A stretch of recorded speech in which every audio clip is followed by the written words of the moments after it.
তোমাদের 9 দফা দাবি বিষয়ে বুকে ব্যথিত রক্তক্ষরণ হচ্ছে, জানি না আপনাদের হচ্ছে কিনা। আমাদের রক্তক্ষরণ হচ্ছে। কিছু কিছু জায়গায় আমাদের যে কার্যক্রম ছিল সেগুলো নিয়ে আমরাও আত্মসমালোচনা করছি। আমরা ব্যথিত তোমাদের দিকে। আমাদের সকল পুলিশ সদস্য একরকমভাবে একরকম আচরণ করে নাই, সেই জন্যও আমরা দুঃখ প্রকাশ করছি। তোমরা আমাদের ছোট ভাই, আমরা একরকম ছিলাম তোমাদের সময়, কিন্তু বিষয়গুলো এখন বিবেক দিয়ে চিন্তা করতে হবে। বিবেক দিয়ে চিন্তা করার কারণে যেটা ক্ষতি হওয়ার হয়ে গেছে এবং সরকার একটা জীবন খালি ক্ষতি হয়ে গেছে বলে আমি মেনে নেব না। আমার কাছে বলো, তুমি এখন আমার সাথে মারামারি করে জীবনগুলো কি ফেরত আনতে পারবে?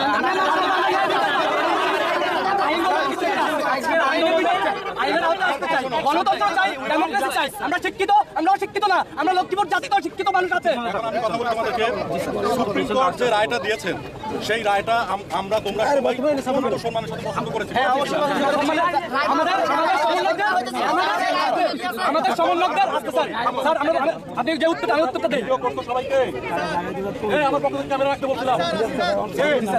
সবার ফেস আসছে। ভয়, আমি তোমাদেরকে ভয় দেখাচ্ছি না, আমি যেটা আইনের কাজ সেটা করতেছি। আজকে তোমরা এখানে সংখ্যায় বেশি আছো, তোমার গলার জোর বেশি আছে, আমি বলে নিই। তোমরা যদি আমাদের কথা না শোনো তাহলে হয়তো আমি শেষ করি। আমরা কি করবো? তোমাদের আমাকে কথা বলতে দাও, আমাকে কথা বলতে দাও। এখন প্রথমত আমি তোমাদের সঙ্গে ভালোভাবে কথা বলবো। যখন তোমরা আমার কথা শুনবা না তখন আমি পর্যায়ক্রমে তোমাদের উপরে শক্তি প্রয়োগ করব। আমি কি করবো সেটা আমি বলে দেই। তোমরা যখন আমার কথা শুনবা না আমি তখন তোমাদেরকে অবৈধ জনতা ঘোষণা করবো এবং তোমাদের প্রতি আমি শক্তি প্রয়োগ শুরু করবো। প্রথমে তোমাদেরকে আমি এখান থেকে চলে যেতে বলবো, না গেলে আমি তোমাদেরকে লাঠি চার্জ করবো, তাতেও তোমরা না গেলে পর্যায়ক্রমে আমি শক্তি বৃদ্ধি করবো। বলেছিলাম তোমাদেরকে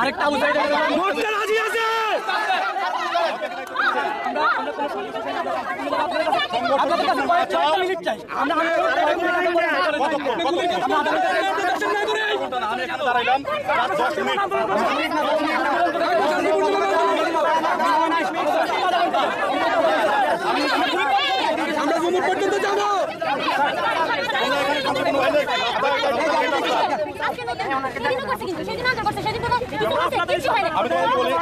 রাস্তা বন্ধ আছে, রাস্তা বন্ধ আছে। অন্যায় তোমরাও করতেছো না, অন্যায় আমরাও করতেছি না।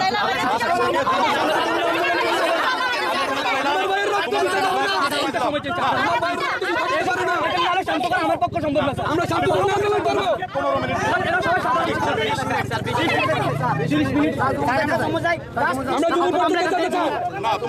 আমরা জুমুর পর্যন্ত যাবো। 4:26 বাজে।